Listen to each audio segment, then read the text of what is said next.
Hello, everyone. We are back again with another episode of our weekly podcast. We are the Football Tailgaters, and we go over hot topics in the NFL. So for today, we'll be missing Yams, who's too busy setting up her ritual for the Jets to win their game versus the Chargers as of this time of the recording. So it's going to be just Andy and I, myself, Aaron. So Andy's our unbiased fan in this podcast, and I'm Aaron, the Cowboys fan in this group. So we're going to go over our topics. This time we do have plenty of stuff to talk about, but as always, we're going to start off with our weekly biggest disappointment and surprises. We're going to talk about the big game that happened with the Dallas Cowboys and the Philadelphia Eagles. Huge rivalry, so crazy stuff going on there. We also got, the whole new deal with the Raiders and their new interim head coach, maybe permanent. We'll talk about that.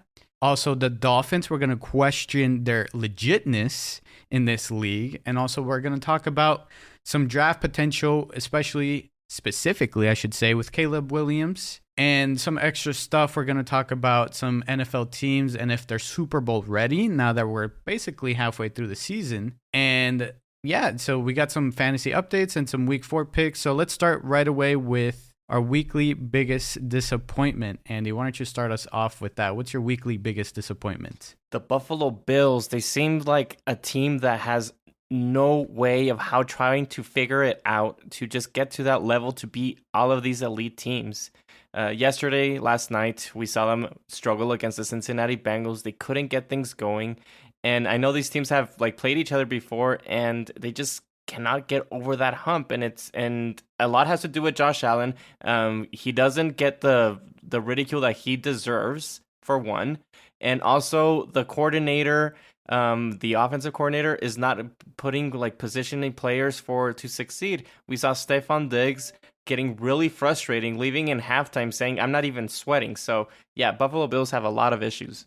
Yeah, that was a good one that you mentioned as well with Buffalo and Cincinnati, because that was such a crucial game, I think, for Buffalo. And I'm either stuck between that one or the Seattle, mainly because Seattle, I'd have to give credit to Baltimore too, but I'm mainly disappointed in Geno Smith specifically. So with this game against the Baltimore and Seattle, right? Baltimore 37, Seattle 3. So they didn't even get to score a touchdown. Geno Smith last year was an incredible quarterback, and we saw some special stuff from him. But he seems to be kind of inconsistent now, and he's not showing real good potential this season, even though they are sitting in a good spot in their division. But I got to say, I'm pretty disappointed in Geno Smith for not pulling through and not being able to at least keep this game competitive. Geno Smith struggled a lot against the Baltimore Ravens, and I hope to see better from him. So I want to talk about our biggest surprises here, and there was quite a bit. But what's one of your biggest surprises for this past week, Andy? Same game that you were talking about, the Ravens against the Seahawks. It was just so surprising for me how the Seahawks weren't able to get anything going against the Ravens. They struggled so much. I'm just really disappointed that I actually had them getting close to that hump to be like a top 3 NFC team. But with this explosion, or I don't know what he's saying, this huge disappointment, and again, for me, it's a big surprise, is that they couldn't do anything against the Ravens, and the Ravens, kudos to them, they keep rolling at their success. So I guess it's kind of the opposite. For me, the biggest surprise was Buffalo not being able to beat Cincinnati, because I had Buffalo beating Cincinnati mainly because I trust Buffalo as a team as a whole to be more competitive than what Cincinnati was, I guess, because what we saw with Cincinnati the first couple of games, right, we didn't see good potential for them. But then you can also say that it was Joe Burrow and his injuries and stuff like that. So that pulled them back a lot. But Buffalo, you're supposed to be a Super Bowl contender here. I would say that Cincinnati, as of right now, look like Super Bowl contenders. But you got to put up better numbers than that. In my opinion, the way that Buffalo performed was kind of frustrating. What I saw from Josh Allen was kind of disappointing. And being the rushing leader, your quarterback, Josh Allen, 44 yards, rushing leader. How do you do that? How does that happen? You can't let that happen. You got to figure out your running game. You just signed Leonard Fournette. You got to figure that out. James Cook is not horrible. You got to figure out that running game, which is one of the struggles. And right, you got Dalton Kincaid right now as your top tight end because Dawson Knox is injured.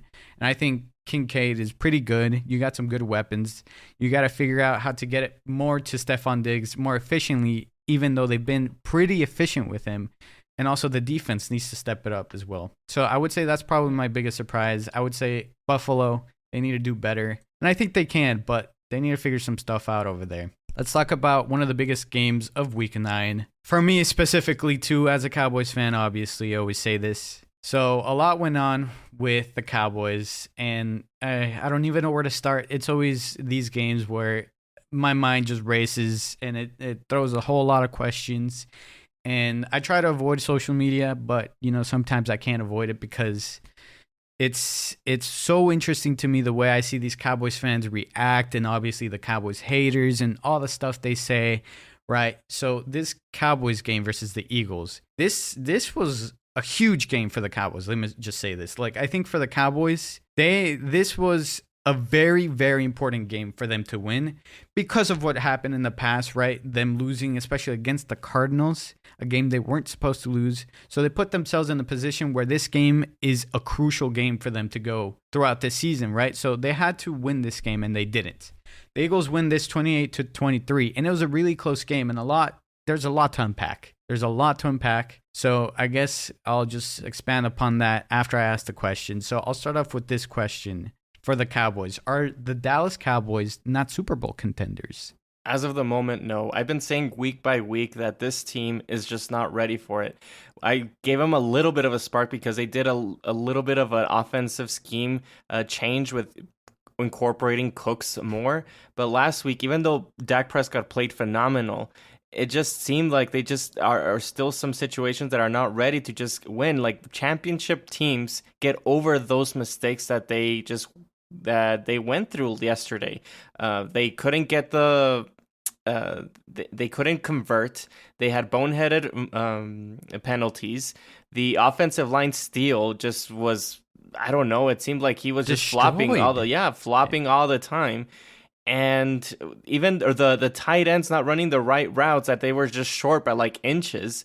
And then unfortunately, Dak Prescott was stopped at the goal line twice. One, him being hit before he hit the touchdown, and then the 2-point conversion, just touching the sideline. Unfortunately, Dak Prescott played phenomenal, but they are just not ready. So the question, right? Are they Super Bowl contenders? Are they not Super Bowl contenders? I think they definitely are, mainly because they put up a fight, right? It wasn't a blowout. It wasn't what happened for 49ers. We saw what this team was pretty much capable of, but again, they were held back by themselves. Well, let me ask you, if you put Philadelphia in the same situation that the Cowboys would they win? Would the 49ers, if they were in the same situation, would the 49ers win? Would the Bengals win? Where the Chiefs win? That's what I'm talking about. To be a championship caliber team, you gotta overcome those obstacles, and they had a lot of chances to win that game, and they couldn't. Well, okay, let me tell you. Well, the thing is, I don't think any team would have came back from that, mainly because we've seen this. I feel like this season there has been a lot of interesting games that went down in specific, in what I'm talking about, in the surprising upsets, right? We see these top teams struggling and going down in the weirdest ways possible. So I don't think it would have been impossible for the Eagles, I guess, to lose a game like that in that position if you flip it over to how it was. Look at the because fourth quarter. The Eagles had a chance to really shut this out, and they couldn't. You had that one drive, to completely call it game. It was the last drive that the Eagles had, right? It was around the 2-minute mark, right, where it was game over, right? The fourth quarter, it was Schoonmaker, that touchdown, right, that didn't count, right, and I think they turned it over, and the Eagles were backed up all the way back in their goal line, right? So they had their backs against the wall. They had an opportunity there to shut it out. They have an offensive juggernaut, especially with the offensive line, right? And they couldn't do it because the defense of the Cowboys stepped up. And there were some questionable plays there by the Eagles that gave the Cowboys a chance. So yes, you could put the Eagles in that position where the Cowboys were, and they could totally lose that game. So it wasn't out of the question. So I would say, yes, it's realistic for them to lose that. But I don't think so. Yes and no. Here's my thing with the Cowboys. The Eagles have only lost one game this season, and the Cowboys already lost 3. But we've seen it year after year that they just can't get over like themselves. Yeah. That there's a situation that just something happens that they just cannot just be completely clean. The only way that they're clean is when they beat like teams that are not good at all, like we saw when they beat below 500. Yeah. We saw them beat the Giants, like destroyed them. We've seen them beat other teams, the other teams big time, like the Rams. The struggle with the Rams. I mean, it's a team that is just not ready.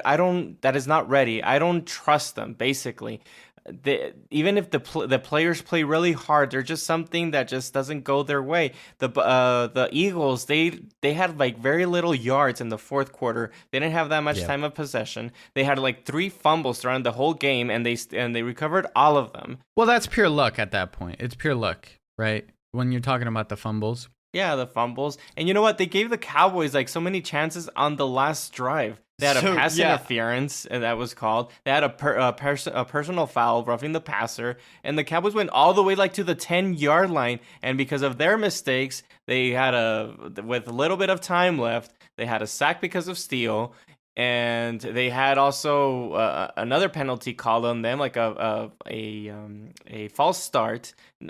It's just unexcusable, in my opinion. At the end of 100%. The day, they are ready. I mean, they do have a team that is capable of, but for some reason, they just cannot finish. And if you have to point the fingers, again, it always going to have to go back to the coach or the quarterback. In this case, it's the coach. And 2, I blame also Jerry Jones because he didn't do a big-time move in free agency to put in another big-time player for them to get over this hump. If they got somebody like Evans or Devontae Adams, I know that the Raiders said that they were not trading him in hell. I mean, money talks. You figure out a way to do that, and you get better players to put them in that position. You threw a ball to Turpin to basically end the game, and it was just too high. I mean, he's a good player and everything, special teams, but he wasn't the playmaker that you need at those moments. That's when you look at CeeDee Lamb or those big-time players that teams have, Evans, Stephon Diggs, Devontae Adams, and I keep going, but it is what it is. I mean, you pretty much put it down perfectly, right? And this is why I think the point I want to really make here is this was a perfect game to see how competent your coaching staff is. And this is so the way I saw this, right, was fundamentals. You win the game by being really good fundamentally when it comes to football. And one of the fundamentals is time management. One of the fundamentals is discipline. That is not what the Cowboys had this last game.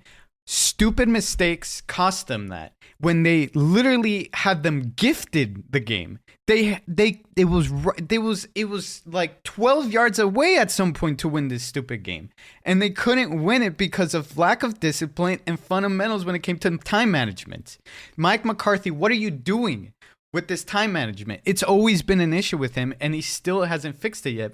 And he's not really good at it, right? There's some things, right? You're not always good at everything. And that's one of his weaknesses, unfortunately, for Mike McCarthy, is this time management and being able to discipline this team. Michael Gallup, that's another point I want to make. This guy, this was your time to show up and really show that you're back, that you're finally back. You've been talking about it, your ACL, right? He dealt with that. This is his second year back, and he's fully healthy now. And he's making these drops happen that, this is your job. Like, this is what you're going to do to keep your job. These are the opportunities to keep your job. Now, don't get me wrong. He did make some good catches, but the ones before that are the ones that mattered. You put yourself in that position to where you had to step up even more. And Michael Gallup seems like an inconsistent type of player to me right now as a wide receiver. I thought I had better hopes for him at the beginning of this season, but clearly that's not the case. They've been misusing Brandon Cooks, not as of recently, but I feel like there's so much potential with Brandon Cooks that they're not using him properly. So it's wasted potential going on there. CeeDee Lamb can only do so much. Dak Prescott can do so much. The running game is basically non-existent. Right. It's at what point, because you see this, and at what point do you stop blaming? Because obviously, like, you look at the critics and you look at the fans' critics, right? It's always going to come down like they're going to blame Dak Prescott or whatever. But you got to be realistic here. You got to look at that front office, right? Which is just Jerry Jones himself at this point. It's what it seems like, even though obviously we see lots of credit with Stephen Jones and whatever. But with Mike McCarthy and all that kind of stuff, they got to look at themselves in the mirror and realize that they're the problem, right? It's a problem here, and they need to figure it out. They need to take a step back. They already had their bye week, so they don't have a chance to really rethink this through for like 2 weeks around so. So that's a huge problem. And yeah, I completely agree with you on that trade deadline. Now, it's interesting to me why they couldn't pull something off when they have, well, at least to me, it seems like they have a pretty decent relationship with the Raiders. Let me tell you why the Dallas Cowboys didn't pull a trade. Jerry Jones is the reason, and it's all pure ego. We all saw that when they traded for Trey Lance, the quarterback from the San Francisco 49ers, they gave up, I believe it was a 4th round pick. Mm-hmm. And which he shouldn't have. The general manager from the 49ers said, we couldn't get any better offers than the Cowboys. The Cowboys just gave an offer that we couldn't refuse. So that meant that Jerry Jones, as a businessman, overpaid for that trade, because everybody else was giving was offering like a 7th round pick or a 6th round pick, and Jerry Jones offered a 4th. So that makes him look horrible. So now because of that, and his ego was hurt, he's going to tell the whole NFL, yeah, we're open for trades, but only if you come and call me. That is super egotistical, and this is the reason why the Dallas Cowboys didn't make any big trades. I just don't get it, because after what they did way back when, by the way, I don't know if you guys saw that post. I sent it to you guys a while ago, but there's a stat that pulled up. I think it was on Sports Center or something, where they showed like statistics of like the top wide receiving yards, and it was mostly ex-Cowboys. Noah Brown, Dalton Schultz, CeeDee Lamb was in there. Obviously, he's still with the Cowboys. Amari Cooper, they were all with the Cowboys, and they all walked away because Jerry Jones didn't want to give them the money. Now, you got to be kind of smart about it, and who knows, maybe it does pay off at the end, but right now it's not paying off. You miss those guys. You miss Dalton Schultz. You miss Amari Cooper. Those are all killing you right now. You can even argue that you could miss Ezekiel Elliott. Yeah. They're all killing you right now. That's hurting you right now. And you supposedly made a great offseason moves. You did, only on the defensive side. That's pretty much it. But you need help on the offense. And that's what's so frustrating to me. You were able to do it with Amari Cooper way back when. Why not with Devontae Adams right now? Because, again, yeah, he got the ego. That was the problem. And the defense did a really good job. A.J. Brown They did as much as they could. Yeah, I believe A.J. Brown got only like 60-something yards. So they did a phenomenal job. I mean, yeah, they couldn't... Without Trayvon Diggs. Yeah, exactly. They forced turnovers even though they didn't get them. But it's unfortunate. It killed them. A lot of things killed them, right? Terrence Steele was a huge negative, obviously. Yeah. The running game was a huge negative. Yeah. And Mike McCarthy was a huge negative in this game. And it's really unfortunate that it really comes down to this. But it's always going to be the same thing with the Cowboys. And it is what it is. The positive note that I would... not his fault. The positive note that I would give for the Dallas Cowboys is that they didn't win because... I mean, they didn't lose because they were hugely dominated by the Eagles. The Cowboys actually sort of dominated the game in a way. And they just lost it themselves. That's why I would say, yes, they are Super Bowl contenders. For that reason was because they're capable of being competitive against the top teams. Because you look at what they have to face in the NFC, there's not much to it. You got the Lions, right? I think they're totally capable of dominating them. They're pretty new in this area, they have right? A hard You're at the top in December. They really do. They really do. And I think this is a great test to see if they're going to be able to hold up for the playoffs. I think because you got Detroit.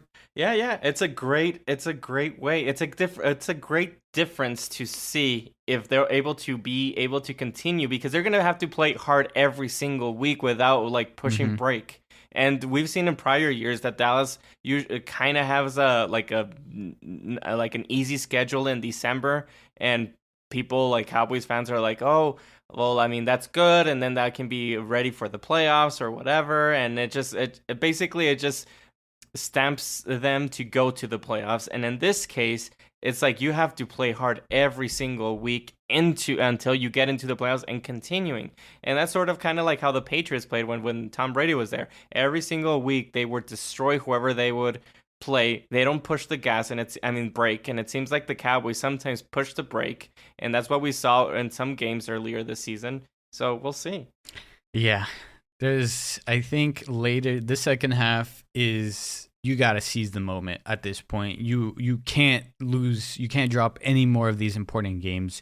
You got Eagles, Bills, Dolphins, Lions in a row. And that's, like you said, that's all December. That's a huge month and a lot of pressure for the Cowboys. And this is the moment to really show that they're competitive. If they at least go like 3 wins in this, out of those 5 teams, I think they're totally in it still. I think so. I personally think so. Obviously, any more than that, it's pretty much solidified as, yes, they're playoff contenders, Super Bowl contenders. That would be arguable. So I want to move on to the next subject. We did mention the Raiders, who have gone through major changes in this past week, right? They got rid of Josh McDaniels as a head coach, and they moved up with Antonio Pierce, who is an ex-Giant, and the Raiders went against the Giants, and they dominated 30-6. Daniel Jones did go down, unfortunately, with an ACL injury. No non-contact injury, which is just really, really bad. It's an awful season for these injuries. It's really, really bad. And I feel bad for him. It really sucks because he's been dealing with injuries basically nonstop, and the guy just got paid, so I don't know. The whole situation with the Giants seems chaotic, but let's focus on the Raiders. So they benched Garoppolo, and they started the quarterback. McConnell was his name? O'Connell, yeah. O'Connell? Mm-hmm. Yep. And they were able to win against the Giants, who now fall 2-7, and the Raiders are now 4-5. So let me ask you this question. Do the Las Vegas Raiders have a chance now? I do, but it's a small chance. It's like, show us what you can do now with this new identity, with this new head coach, this new feeling that you have in the locker room, to show everybody that you can do it. I saw here that the nail in the coffin for Josh McDaniels firing is that they had a team meeting and a whole bunch of big-time players were unloading on the frustrations on McDaniels. And Antonio Pierce was telling the team, when the Giants, because he's an ex-Giants player, when the Giants beat the Patriots in the Super Bowl, they all had a mentality that they believed in themselves that they can win the Super Bowl. And Josh McDaniels just turned around and told them, don't you ever talk about the Patriots. After that, everybody was like, you know what, Josh McDaniels, you got to go. Like, this is it. That was the nail in the coffin. Get out of here. And that's that's what's happening now with the Raiders. So we'll see if they can actually get a winning season out of this. I think they for sure have a chance now. I wouldn't say it's completely solidified yet, because obviously this is their first game, right? And they're dealing with this quarterback situation. But you got a competent defense, and you got weapons on the offense. You just got to figure out how to use it. And I think this is a perfect opportunity for Antonio Pierce to really put himself on that map and prove himself as a head coach, because there is a chance he could really keep this job as a head coach if they like him enough. So they have a really good chance. And if you see their upcoming games, they got the Jets, Dolphins, Chiefs as the next 3. This is the perfect test for Antonio Pierce to really turn things around. And if they beat at least 2 of these guys, they're holy, like, man, they're legit. But that's a huge mountain to climb. So they got to figure things out for sure. But step 1 was obviously getting things on the right track by beating a team that's pretty weak right now at the quarterback position with no wide receivers either. Their star running back is basically all they have to show for, apart from Kayvon Thibodeau. Receiver, they do have a big-time star wide receiver. Who? Devontae Adams. No, I was talking about against the Giants. Oh, I see. I'm sorry. Like, they beat up, obviously, a team that only has star running back going for them, right? Mm-hmm. So this was a good time to really show that they're capable of at least being a team that's rebuilding. Mm-hmm. If you want to say that they're rebuilding, because you can argue they're pretty much still rebuilding, right? So they got tough tests, and man, with the Dolphins, you could say that they have a good chance. With the Jets, they have a good chance, but that's a lot to really, I guess, work towards for. But one step at a time, and this is good for them. What are they going to do with the quarterback situation? I haven't fully kept up with that. I don't know if O'Connell's still going to be starting or Jimmy Garoppolo, but it seems like maybe O'Connell seemed pretty nice. So again, they sit second in the AFC West. Yeah. They're right behind the Chiefs. It's wide open for them. They have a Sunday Night Football coming up against an elite Jets defense. Because that's what they have, the Jets. It's the defense. Mm-hmm. So if you can try to score some points against that Jets defense, you have a chance. And it just seems that the quarterback situation, you have to put Jimmy Garoppolo or O'Connell, because we've seen it with Jimmy before with the 49ers. They went to the Super Bowl with him. So if you put him in a situation to protect the football and run the game, run the ball well, you do have a chance. So I do give him a small chance, but it's still a chance. Yep. Second in the AFC West is kind of crazy because you got the Chargers right below them, one game away from, obviously tying for second place. And then you got the Broncos 3-5 as well. Yeah, I would study that Chargers and Jets game really well if I was the Raiders. Oh yeah. I could see the Raiders totally coming back from this, but it's still too early to tell yet. But good for them. Right, and obviously you had that drama with Davante Adams. Seemed really frustrated, and if you can calm him down and really show that this team is really capable of competing, right? Because they kind of betrayed Davante Adams, right? They traded away his best buddy, right, Derek Carr, which is it was one of the main reasons why he went over there. So restore a little bit of that relationship with Davante Adams would be one of the steps to get back towards the right direction and making sure they keep their top pieces intact, right? You just kept with Jacobs there. Got to figure out the quarterback situation. That's something to maybe talk about in the offseason. But I want to move on again to the next topic for AFC East. So we got the Dolphins who fall to the Chiefs 21-14. It was all Chiefs in the first half, and the Dolphins scored 2 touchdowns in the third quarter. And brutal miscues by the Dolphins. They end up falling to 6-3. The Chiefs sit at 7-2. How legit are the Dolphins? I'm a huge fan of Coach McDaniels. The only thing is that I feel him kind of similar to the Dallas Cowboys. They do have some pieces, but they just shoot themselves in the foot. They do beat below 500 teams, like big time, but with huge teams that are over 500 and are pretty good teams, they struggle. And we saw them in Germany that they had a chance to actually tie the game going to overtime, but they fumbled the snap and the game was over. So they are legit, but it's getting really small, the chances. So I wanna read some stats. Yeah, you did mention, so a lot of the talk online is about Dolphins being, possibly frauds, because apparently it's been around 407 days since the Dolphins beat a team above 500. And as of 2023, they have lost against winning teams. All of them have been losses. They're 0-3. And they're 6-0 when it comes to teams that have losing records. That's something to keep an eye on. The Dolphins obviously have an explosive offense. They got Jalen Ramsey back, but there's obviously some kinks to work out. They have a chain, right? They got him in IR. That's a big loss, right? But they still got Mostert, which, I still think for his age is still pretty solid.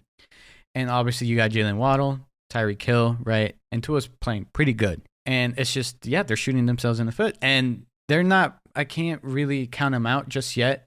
But the time's running out. You got to win your games, and especially you got to win your in-division games against the Jets. You got to solidify that. You got some top defenses against the Jets. You got the Cowboys. You got the Ravens. Those are tough defenses. You got to deal with that, and maybe even deal with the Raiders' defensive line. I mean, even the Raiders' defense is not horrible, right? But that's maybe something to keep an eye on. But aside from that, that's pretty much it. So they got to really solidify themselves as the offensive explosion that they have going on each single game when it goes against losing records. But whenever it comes to primetime games, against winning records, I should say, it's always tough for them. And I don't know, man. It's just such an interesting team. And yeah, they kind of look like the Cowboys, but because they have the weapons, they have wide receivers, they have Tyreek Hill, they're a lot better than the Cowboys offensively. Yeah, exactly. They have a huge running game. The quarterback, I would take Dak over Tua, but Tua, I mean, he has been available this season compared to his prior season. So they are in a better position to win. It's just that maybe that defense needs to play a little bit better. Ramsey, you said he's back, so we'll see. But yeah, they have to start winning their games in order to be a better team in the AFC and just dominate more. And you can't forget, there was talk about how they struggled against the Panthers in the first opening quarter. They were down 14-0. The Panthers were ahead. And then the second quarter, Miami Dolphins went on to dismantle them, 21 points in the second quarter. And eventually it came down to 42-21, giving the Dolphins a win. So, and then the Giants, they struggled against the Giants. It was 17-10 at halftime, right? Against a team that was 1-4 at that time. So even with losing records, they do find themselves struggling a bit. But they got to find some kind of rhythm here, and they got to make some adjustments right with the defense, not that Jalen Ramsey's back. I'm sure they can figure this out. There's no way. They can definitely beat out the Bills, right? Because the Bills, after what we saw against Cincinnati, right? I think as long as the Dolphins stay on pace of being an explosive offense, right? And then getting their defense together with their secondary, right? And even their passing attack, I think they should be fine, but they got to figure that out because they still got to face the Bills at the very end, right? You got that. That might be a very crucial game, right? Maybe the fight for first place. Who knows? We'll see. And then I mentioned the games before that, top defenses. It's going to be tough. Good test for them. I want to move on to some extra stuff now. These are going to be a little bit shorter. We're going to talk about some NFL teams and if they're Super Bowl ready. So, Andy, what are your NFL teams that are Super Bowl ready? I'm going to say it's the Baltimore Ravens. They are sneaking enough to just be very legit and offensively. I haven't seen Lamar Jackson play this well in a while, and it's because of injuries as well. But he has even become a pocket passer. They even incorporated Odell Beckham, and he actually scored as well. So I'm really surprised, and this team can be sneaking into that Super Bowl. Man, it's so tough because obviously I think there's multiple teams, right? But an all-around team, I don't know. It's got to be either the Eagles, right? Because of what we've seen from them, I think they've been pretty good. They're the most, to me, when I try to look at a team that's Super Bowl ready, they got to be all around to me, right? They got to be good on both sides. And I think they're capable of being great on both sides. And I think that's why I hate to say this. I really do hate to say this as a Cowboys fan. But I can really see them going to the Super Bowl. Because with the little problems that, the San Francisco 49ers have been dealing with, can they really be Super Bowl contenders? I don't know. I'm kind of worried about what I'm seeing with the 49ers, right? After we've been calling them pretty much Super Bowl contenders from the beginning of the season. But right up until they faced the Cowboys, after the Cowboys game, they've lost 3 straight. I don't like that. The Eagles sit with the best record in the NFL, 8-1. They're the most Super Bowl ready team, and I hate to say that, but it's true. I'm sorry, as a Cowboys fan. I hate that, but I would choose them. Baltimore Ravens, I think what they've been doing, though, that defense is amazing. And what they've gone with the running game, they lost J.K. Dobbins with an Achilles injury, which was awful. After, there's been a whole lot of talk with J.K. Dobbins and whatever, a whole lot of, to talk about with that. But they've pretty much patched it up, and they've seemed pretty good. I really like what I'm seeing with the Ravens. And the way they shut out the Lions was great. I think that was one of the craziest games. I did not expect that. The way they just completely dismantled the Lions offense was special to see. What I'm seeing from the Ravens, it's pretty good. So I definitely wouldn't count them out as being Super Bowl contenders. I didn't even see that coming. And they're sneaking their way in there. Like you said, it's pretty impressive. Maybe we can see the Bengals there soon, but if you look at that division, the Ravens sit up top, 7-2, and then second place, it's a 3-way tie. But if you really separate it, we got the Steelers at second place, and then you got the Browns in third place, and the Bengals in last place. And if I'm not wrong, Steelers second place because it goes down to the division record, and they're 2-0. So that's the reason. And then the Browns are 1-2 in the division, and then Bengals haven't won a single one in the division. So let's go on to, I guess, we'll talk about the last topic, the last extra topic we got here with, this is a little bit more college oriented, Caleb Williams. So Caleb Williams, they faced Washington, who are number 5, if I'm not wrong, in college, right? And it was a shootout, complete shootout. And Washington ended up winning against USC. Caleb Williams did pretty good, right? And they ended up firing the defensive coach of USC and all that kind of stuff. But Caleb Williams, it's something to keep an eye on because he's one of the biggest prospects for this coming draft for quarterbacks, right? Apart from like May and all the others. Would you want Caleb Williams as a quarterback? I do, but it's not the same perspective that I had for him. We did see him lose against Washington. He played well, but they lost, and we saw him sobbing after the game. That means that he cares. I'm not 100% like happy of seeing him sobbing in the sidelines. I mean, we couldn't really see him because they were blocking him, but he was crying. But that's something that I don't want for my quarterback. I want him to just like be like on the mindset, like, hey, we can like continue, like have that straight face that you can continue, but it is what it is. Now they've lost against Notre Dame. They lost against Utah. Now they lost against Washington. And now they're going to be playing against Oregon, one of the best defenses in college. So I would still want him because I think with good coaching, it's just going to put him on that level. He does have a lot of talent, but it's just a little bit of a different perspective that I have on him. I think this is a good time for him to really establish himself as a legit quarterback of the future and step up, right? I mean, yeah, of course, I think every person is different, and that was one of the biggest criticisms that was online was him crying, obviously. And I think there was like even the tweet that came up, right? A little bit of drama. He retweeted or requoted. I don't know what quarterback it was. Was it the Washington quarterback or someone? They were crying as well or something like that. And he retweeted that saying LOL. So they were kind of calling him out for a little bit of being hypocritical. Right. So that, a little bit of drama going on or whatever. Well, but it's the first overall pick position. That's the situation. I don't know if that's even crossing his mind. It's a lot of pressure. No, yeah. But we've been like, if we go back and talk about like how this kid is, he's a little bit cocky in a way. I mean, if he did laugh at about another quarterback crying, and then he's been saying that if whatever team drafts him, he wants part ownership. Like, calm down, kid. What is going on? I mean, he has a big time talent, but he needs to really, really calm down. And that's certain situations that you, as a GM of the NFL, you have to look at to see if you want this guy to be the franchise quarterback of your team. Yeah, he's definitely got a personality on him. And I think a great comparison as of pretty much recently, this past year, what just happened, right? This is not one of our topics, but what CJ Stroud has done recently, his maturity and his amount of talent that he's shown as of recent, and his whole way, his climb to the NFL, that's a great example of being, I guess, a rare talent in the quarterback position and really showing up when they need to, right? When he needs to, sorry.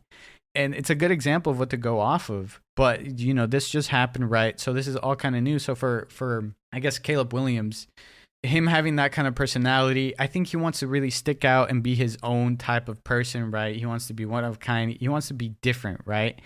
And he needs to be careful with his ego not getting the best of him. He needs to humble himself. He needs to be careful because, stuff like this just happened, right? You get beat out barely by, again, one of the quarterbacks that could be in the top draft, right? Top 5 to this coming one. So you gotta keep, I guess, keep your feet grounded. I don't know, like the guy's got immense potential, but he's got to be careful with the way he goes about it. But I think if he just works it out right, it's still kind of early. He's going to make mistakes, maybe off and on the field, but he's got to be careful because I don't know, maybe it'll affect them in the draft. Who knows? There's still quite a bit of time, obviously. He's still a kid. You got months and months. Yeah, he's still a kid, so there's a lot to him. What is he like? Mature. 21? Yeah, come on. He's got a long way, so I still would want him, but it's just my perspective just changed a bit, just changed a little. I mean, he's not like Trevor Lawrence. And it's not like he's playing bad either, or Andrew Luck. Like, just that notion that you kind of feel like, this is a type of quarterback that I want, even though he does have tremendous talent. Yeah. All right, so why don't we move on to the ending now and talk about our usual stuff like the fantasy updates and our Week 10 picks. What do you have for that? Yeah, so let's start off with Week 10 fantasy pickups. First off, we'll start off with wide receiver Tank Dell from the Houston Texans. He's rostered in 48% of the leagues, and he has been solidifying himself as a big-time wide receiver for the Houston Texans. And last weekend, he's caught 114 yards and 2 touchdowns. So for wide receiver help, go ahead and pick him up. Tight end Cade Otton from the Tampa Bay Buccaneers. He's rostered in 5% of the leagues, and actually he has been in 90% of all the offensive snaps. So you would love to have your tight end there constantly so he can just get receptions. I know tight end is a little thin in fantasy league, so I would pick him up. Lastly, I have quarterback Joshua Dobbs, the Vikings quarterback. Now that their other quarterback went down, it looks like he's going to be the quarterback to go from here on out. And he's just been a good fantasy quarterback when you need to stream a quarterback. He is rostered in 17% of leagues. And yesterday, he brought the Vikings to win a game against the Falcons. And he had 158 yards passing and 66 yards running. So he has a lot of weapons. So I would pick him up as a quarterback stream. Yeah, I like that, especially if Justin Jefferson comes back. If I'm not mistaken, wouldn't that be around kind of the playoff where games really matter fantasy-wise, right? And you win your games. Exactly. Boom. And he's getting a weapon back. Yeah. It's a good snatch up, so for sure. I like that a lot. I wouldn't say pretty much anyone else. I think that's pretty much it. I'm trying to see nothing else, really. I mean, at this point in the season, if there's, I don't think there's any emerging, I guess, players like at the very beginning, like what you have with like Puka and stuff like that. Mm-hmm. You're kind of at the point where like if a player goes down, you're picking the guy that's next up and stuff like that. That's pretty much what it comes down to. Yeah. And unless you're streaming like quarterbacks, stuff like that, or even tight ends. Yeah. What about week 10 picks? What do you have for that? Week 10 NFL picks. Gosh, we're getting closer to the nitty gritty. I don't like that. The season goes by super quick. I don't like that. But yep. Let's start off with the Chicago Bears against the Panthers, Thursday Night Football. A lot of people say that this game should be flexed. I don't mind it. I like when two teams that struggle go head to head. We have Young against another rookie quarterback in the Bears. Let's just have a shootout and let's have a great game. But for this one, I'll pick the Bears. They have a good running game. I'm hearing that they're going to have some running back help with Herbert coming. Is it Herbert? Yeah. Coming back from injured reserve. So I'll be picking the Bears. Next up, we have the Pittsburgh Steelers against the Green Bay Packers. Man, Steelers go up and down for me, but the Green Bay Packers, I don't know about Jordan Love. Everybody had a lot of hype with him starting the season, but I've just been seeing struggles from him. I know they beat the Rams, but I think the Steelers have a better defense than the Rams, and they do have some weapons that can overcome the Packers defense, so I'm going to pick the Steelers. San Francisco 49ers against the Jaguars. 49ers are coming from a bye week. They should be able to be ready. They have a tremendous head coach in Shanahan, and they should be able to be prepared for the Jaguars. The Jaguars, they are a good team, but I don't think that they're at that level of the 49ers, so I'll pick the 49ers. The Baltimore Ravens against the Cleveland Browns. Ravens, for me, it seems like a Super Bowl team. They have Lamar Jackson playing outstanding football. The defense have been playing really well. And the Browns, I even saw them struggle a little bit with the Arizona Cardinals with a quarterback that was sort of non-existent. I do like the Browns defense, but for this particular game, I'm picking the Ravens. Sunday Night Football, the New York Jets against the Las Vegas Raiders. We have the Jets' elite defense against the Raiders' new coaching, I guess, realm. They have a new persona, the Raiders, and we'll see if they're able to just change that type of attitude that they have towards winning games. I do see the players do not quit for the Raiders, so we'll see. But for the Jets defense, they just have so much of an elite defense that I don't think that they're going to be able to overcome them. So I'll be taking the Jets. Monday Night Football, the Buffalo Bills against the Denver Broncos. The Broncos are a little but surely creeping up, little by little getting better with Sean Payton and Russell Wilson, and Buffalo Bills have been just having their struggles. Even with that, I am picking the Bills, and it's just because I do believe that Josh Allen does not lose continuously multiple games, even though they just lost against the Bengals, and they'll figure it out against the Broncos. So I'm going to take the Bills. I after what the Broncos did with Chiefs, I think the Bills are in trouble if the Broncos end up beating the Bills. I think they should definitely, I don't know, they got to hit the panic button if they lose against the Broncos, because the Broncos were able to upset the Chiefs. And I think if they're able to upset the Chiefs, which I think the Chiefs are one of the top teams right now, it's going to be something. It's going to be something. Yeah. I would say that's a game to watch. I would say which one was the other one? Cleveland, Baltimore. It's a divisional rival. Mm-hmm. Huge game for Baltimore to really prove themselves. And this is going to be a really competitive game. That's a game to watch for sure, without a single doubt. I think definitely San Francisco would have an easy time against Jacksonville, because Jacksonville makes me kind of nervous. Yeah, I kind of agree with what you said. Carolina, Chicago. Sometimes I like seeing the worst against the worst. I just want to see what Bryce Young has, obviously, and the other rookie QB, right? Bagent, yeah, something like that. Yeah, I can't really pronounce his name.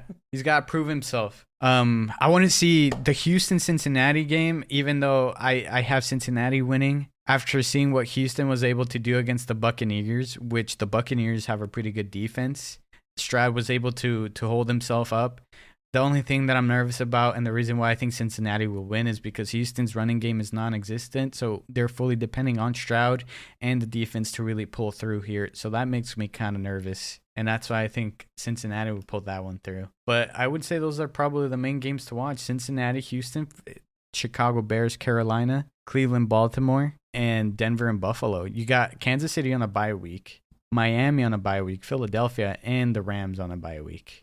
Oh boy. So what is this? We're already it's definitely more than the halfway. This is around the halfway mark. A little bit over, yeah. And this is where games start to matter, and you start to really consider every single game as being kind of the game you kind of have to win for most teams, and the separation's going to start there. For sure. I also want to mention that Kyler Murray is expected to play this week, so if you have him in fantasy, go ahead and start him up if you are struggling with quarterback, or if he's available, just pick him up, because Kyler Murray is a special type of talent, so especially on fantasy. So I would pick him up. Yeah, huge boost for Marquise Brown and stuff like that. And I think I don't know what's up with James Conner. I think he should be back in the next few weeks or something like that, because he's in IR or something like that. I don't know. I feel like I saw something about him, but anyways, I'm just rambling. That's going to be it for this episode. Thank you guys for listening. Those who made it to the very end, appreciate you guys a lot. And we hope to see you guys giving your opinion with us on our social media, which is football_tailgaters. Always on YouTube, Instagram, and TikTok. Thank you guys again for listening. We'll see you guys on the next episode.